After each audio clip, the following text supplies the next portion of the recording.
Hello les amis, bienvenue sur la chaîne Le Tarot Enchanté. On se retrouve pour vos prédictions concernant la nouvelle année chinoise qui démarrera le 29 janvier 2025. Cette année est placée sous le signe du serpent de bois et je reviendrai dessus un petit peu plus tard dans la vidéo. Parce que juste avant, j'aimerais vous raconter une légende populaire. C'est la légende des signes astrologiques chinoises. C'est important de la connaître, c'est super intéressant. Ça va vous permettre de comprendre un petit peu mieux l'univers de ces signes. D'accord? Donc j'y vais. Dans la mythologie chinoise, le plus puissant des dieux est l'auguste empereur de Jade suprême, plus simplement appelé l'empereur de Jade. On peut le reconnaître facilement sur les illustrations. Il a souvent une très belle chevelure longue et des moustaches. Il habite un beau palais céleste dans la plus haute partie du ciel, ce qui lui permet de régner sur tout le panthéon des dieux. Une des particularités de l'empereur de Jade est d'être le dieu du ciel et de la terre, du cosmos. Il est également le chef de la bureaucratie. De ce fait, il est extrêmement respecté en Chine, puisqu'il agit sur toutes les demandes administratives. Il peut faire de votre destinée fortune ou infortune. Un beau jour, l'empereur de Jade, au sein de son palais, annonça l'organisation d'une course épique afin de recruter des animaux qui feraient partie de sa garde rapprochée exceptionnelle. Il envoya des invitations à tous les animaux de la terre, en précisant le lieu et l'heure du rendez-vous. Chaque animal avait son propre libre arbitre et pouvait, s'il le souhaitait, participer à cette course afin d'avoir le privilège de rejoindre le palais céleste. Le point de rencontre fut donné aux abords d'une rivière. La course consistait à la franchir. Bien évidemment, cela n'était pas aussi simple puisqu'il y avait un fort courant. Chaque animal devait alors se surpasser et utiliser ses propres capacités pour la franchir. Le grand jour arriva et 12 cygnes se présentèrent au départ de la course.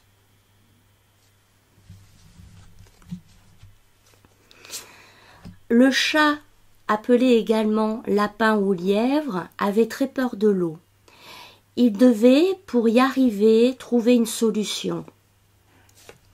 Le rat, lui, était trop petit. Il devait également s'associer à un autre animal.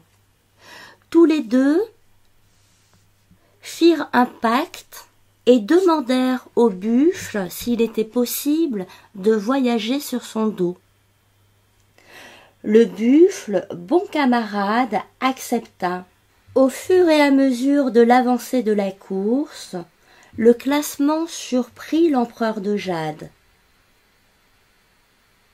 En effet, le chat, le rat et le buffle étaient en tête de cortège. Le rat, voyant l'arrivée proche, fit tomber le chat à l'eau. L'opportunité était trop belle. S'accrochant à l'oreille du buffle, dès que la possibilité fut permise, le rat sauta sur la terre ferme et arriva premier. Le buffle, avec tous les efforts qu'il avait faits, finit second. Il était satisfait, c'était une très belle place. En troisième position est arrivé le tigre. De façon solitaire, le tigre fit preuve de courage et d'endurance pour finir troisième. Son esprit compétitif l'aida à traverser cette rive. Le chat, en grande difficulté, sautait de pierre en pierre. À bout de force, et remarquant cela, le dragon souffla sur lui. Le chat arriva en 4e place, sain et sauf. Le dragon prit la 5e place. L'empereur l'interpella. « Comment se fait-il que tu ne sois pas arrivé premier? Tu es le seul à savoir voler. » Le dragon expliqua qu'il avait pris du retard en aidant des villageois en détresse. Le serpent, quant à lui, voyagea incognito. Nul sut dire comment il atteignait la rive. L'énigmatique reptile avait utilisé toute son intelligence pour finir 6e. Le cheval et la chèvre décidèrent de construire un radeau. Ils formaient à tous les deux un parfait binôme. Le dynamisme et la puissance intérieure du cheval s'associaient parfaitement à la force tranquille et à la créativité de la chèvre. À leur arrivée, les deux montrèrent une véritable bonté. Réciproquement, chacun laissait passer l'autre devant. Le cheval finit 7e et la chèvre 8e. L'animal suivant, atteignant le bon côté du rivage, fut le singe. Le singe, lui, traversa la rivière en s'agrippant de branche en branche. Il aurait pu arriver avant, mais sa curiosité l'avait laissé s'égarer. En 10e place, le coq arriva après avoir observé quel était le meilleur chemin à prendre. Donc le coq étudia le parcours des autres pour pouvoir prendre la meilleure option, trouver la meilleure solution pour franchir cette rivière. Celui-ci fut très fier et fanfaronna longtemps. Le chien finit 11e. Le chien finit 11e, il s'était beaucoup amusé à courir dans l'eau et perdit un petit peu de temps. Il veilla également sur ses amis dont le cochon en faisait partie. Le cochon, d'ailleurs, préféra avant de partir s'alimenter puis faire une petite sieste bien méritée. Grâce à cette légende qui se termine ainsi, vous pouvez avoir vous pouvez, grâce au comportement de chaque animal, percevoir des traits de personnalité, des traits de caractère qui leur appartiennent et qui vous appartiennent également. L'ordre dans lequel est arrivé les animaux durant la course est l'ordre de la roue astrologique chinoise. Je vous remercie pour votre attention. Maintenant, on va étudier ensemble votre année plus en détail. Alors, je vais effectuer la guidance pour les signes du rat. On va voir un petit peu ce qui va se passer durant votre année. Je vais piocher 3 cartes. La première concernera votre domaine sentimental, la seconde votre domaine professionnel, mais également vos activités d'une manière générale, et la troisième carte correspondra au message de l'univers, d'accord, au message subtil et les surprises, qu'est-ce qui va se passer durant l'année également. Ok, je recouvrirai chaque carte avec une lame du tarot et en jeu de base, du coup, je vais utiliser un jeu spécial astrologie chinoise. Donc vous voyez, le dos des cartes est coloré, donc je vais fermer les yeux pour ne pas être influencée. Donc c'est parti pour nos amis rats pour l'année 2025. Donc, le domaine sentimental.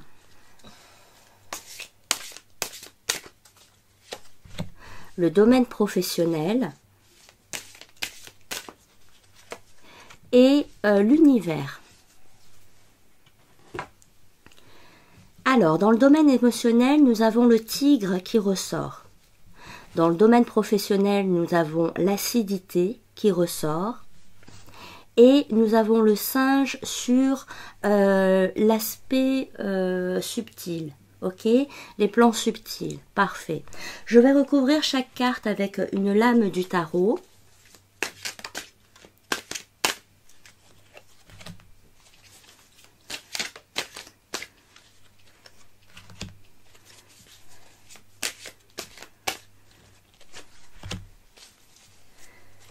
Donc, sur le plan émotionnel, nous avons les amoureux. Waouh! Sur le plan professionnel, nous avons le 10 d'épée. Et sur l'aspect, sur l'univers, si je puis dire, nous avons le 7 de pentacle. D'accord? Ok. Alors, sur le plan émotionnel, ici, avec la carte des amoureux, on nous parle ici d'une rencontre, d'un coup de cœur pour quelqu'un. D'accord? Les amoureux, c'est vraiment l'essence même d'une relation, c'est le démarrage d'une relation. Pour moi ici, j'ai certains rats, j'ai beaucoup de rats ici, qui vont rencontrer quelqu'un cette année, qui vont avoir un véritable coup de cœur. Ce coup de cœur, il peut être porté sur un signe du tigre. Alors, je vais vous donner un petit peu les dates pour le tigre, ça va vous donner une idée. Hop. Alors, au niveau des dates pour le tigre, je vais essayer quand même des dates un petit peu récentes, ce serait mieux. Quoique. Alors, pour le tigre, je démarre un petit peu loin. Ce sont les personnes nées en 1950. Ce sont les personnes nées en année 1962. Ce sont les personnes nées en 74. Ce sont les personnes nées également en 87. Et après, je vous laisse faire le compte pour les dates un petit peu plus récentes. D'accord? Alors, on peut... donc là, vraiment... Vous pouvez rencontrer quelqu'un. Donc, au niveau des dates, je vous donne une année, mais vous savez, l'année chinoise, c'est souvent fin janvier, début février. Donc, vous incluez le premier mois, d'accord? Donc, ici, un coup de cœur, un coup de foudre pour quelqu'un, une histoire qui démarre, et ça se passe bien. Parce qu'ici, c'est une rencontre qui est réciproque, d'accord? On a de l'affinité avec cette personne. La carte du tigre, ici, nous indique qu'il va falloir être courageux, et à la fois compétitif. Ce sont les attraits du tigre, d'accord? Donc peut-être qu'il y aura du monde autour de ce partenaire. Tout simplement, peut-être que ce partenaire est déjà courtisé. Peut-être que ce partenaire entretient, je sais pas, des relations, et il va falloir finalement ne pas fuir si vous voyez que l'autre est en relation avec d'autres partenaires. Parce que ici, on me parle vraiment d'un coup de foudre. Donc, vous inquiétez pas, ici, en fait, naturellement, ce partenaire-là va faire le tri autour de lui. D'accord? Vous n'avez pas à fuir, vous devez juste avoir confiance en vous et laisser les choses se faire. On nous parle de courage également, parce que si on nous parle de courage ici, c'est qu'il est probable que ce ne soit pas une rencontre évidente. Oui, il y a l'idée que la rencontre ne soit pas évidente. Donc du courage, peut-être pour se déclarer. Du courage, peut-être pour sauter le pas, oser s'engager avec cette personne. D'accord? Peut-être que ça fait un moment que vous êtes célibataire. Et le fait de vous engager dans une relation peut vous faire peur tout simplement. Donc il va falloir beaucoup de courage finalement pour démarrer cette relation. Ok? Alors sur le plan professionnel, on a le 10 d'épée qui ressort et l'acidité du citron. ça pique un peu, hein, ça pique un petit peu niveau professionnel pour cette année. Pour moi ici, alors à la fois ça pique un peu, mais à la fois vous avez la promesse d'un nouveau cycle devant vous. J'imagine que le début d'année pique un petit peu et qu'ensuite vous allez démarrer un nouveau cycle, c'est-à-dire une fois que finalement vous aurez supporté ce que vous pouvez supporter, vous allez naturellement passer à autre chose, envisager un autre poste, envisager une autre activité. Il y a l'idée ici vraiment de quand même de changer de vie. D'accord? Ici, c'est un petit peu un ras-le-bol. On en a ras-le-bol de là où on en est, de là où on est. On a peut-être envie de changer de métier. On a peut-être envie de se lancer à son compte. Et pour moi, ici, sur la seconde partie de l'année, vous avez des opportunités qui s'offrent à vous. D'accord? Il y a l'opportunité d'un nouveau départ qui va s'offrir à vous, chère Amira. Juste... il faut arriver à supporter cette petite période qui va piquer un petit peu, Il peut y avoir un arrêt maladie, il peut y avoir, oui, c'est pas joyeux, hein. Il peut y avoir un petit arrêt maladie, il peut y avoir vraiment un gros ras-le-bol, il peut y avoir des demandes de dossiers qui traînent un petit peu. Vous voyez, vous bataillez, c'est épuisant moralement, ok? Vous allez passer par cette étape-là, mais ce qui est bien, c'est que vraiment, je vous assure qu'il y a la promesse ici, vous êtes sur une fin de cycle, vous avez la promesse ici d'un cycle nouveau juste après, d'accord? C'est qu'un moment à passer, et vous voyez avec ce citron, on peut nous parler ici, avec cette belle couleur jaune également, on peut nous parler d'une lumière qui revient. On peut nous parler d'une lumière qui revient. On peut également nous dire qu'au printemps, il me semble que les citrons c'est au printemps.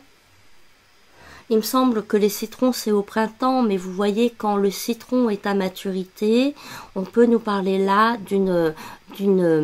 d'un changement également. D'accord? Je m'excuse si j'ai pas la saison exacte.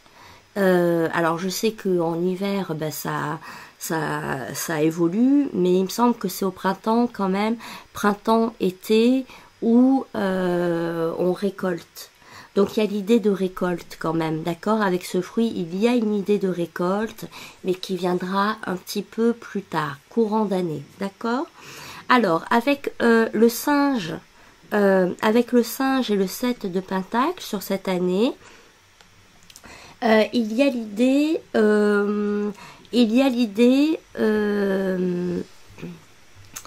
pour moi ici, vous aimeriez en savoir plus. Il y a l'idée d'une curiosité vis-à-vis de l'univers, vous aimeriez savoir dans quelle direction aller, vous aimeriez savoir ce qui va se passer pour vous pour la suite, parce que vous êtes dans une forme d'attente. D'accord? Et cette attente-là, vous avez besoin un petit peu de l'alimenter, de vous dire que demain ça ira mieux. Et en plus, vous êtes très éveillé. On voit que vous êtes très éveillé spirituellement, que vous vous intéressez à beaucoup d'arts divinatoires, mais pas seulement. Tout ce qui peut être apaisant de près ou de loin va vous intéresser cette année. D'accord? Parfait. Voilà, je vais m'arrêter là. C'est vraiment une petite guidance.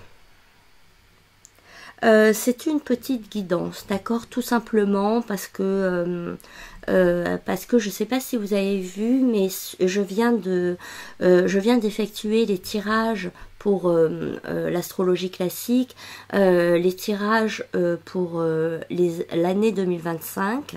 Je vous invite à voir votre vidéo parce que j'effectue de l'encromancie, c'est-à-dire que je prédis l'avenir à partir de taches d'encre, d'accord? Et c'est super intéressant, mais en revanche, c'est vrai que ça m'a pris énormément de temps.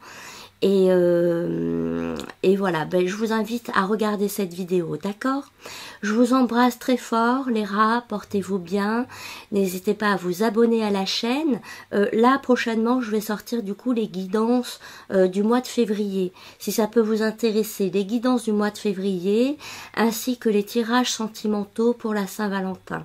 Donc, vous voyez, il y a pas mal de projets en place. Donc, n'hésitez pas à vous abonner. Je vous remercie également pour votre présence. Et un grand merci à ceux qui likent les vidéos, qui partagent, qui commentent. C'est un soutien pour moi qui est précieux. Je vous remercie infiniment. Allez, je vous embrasse et je vous dis à bientôt. Bye bye!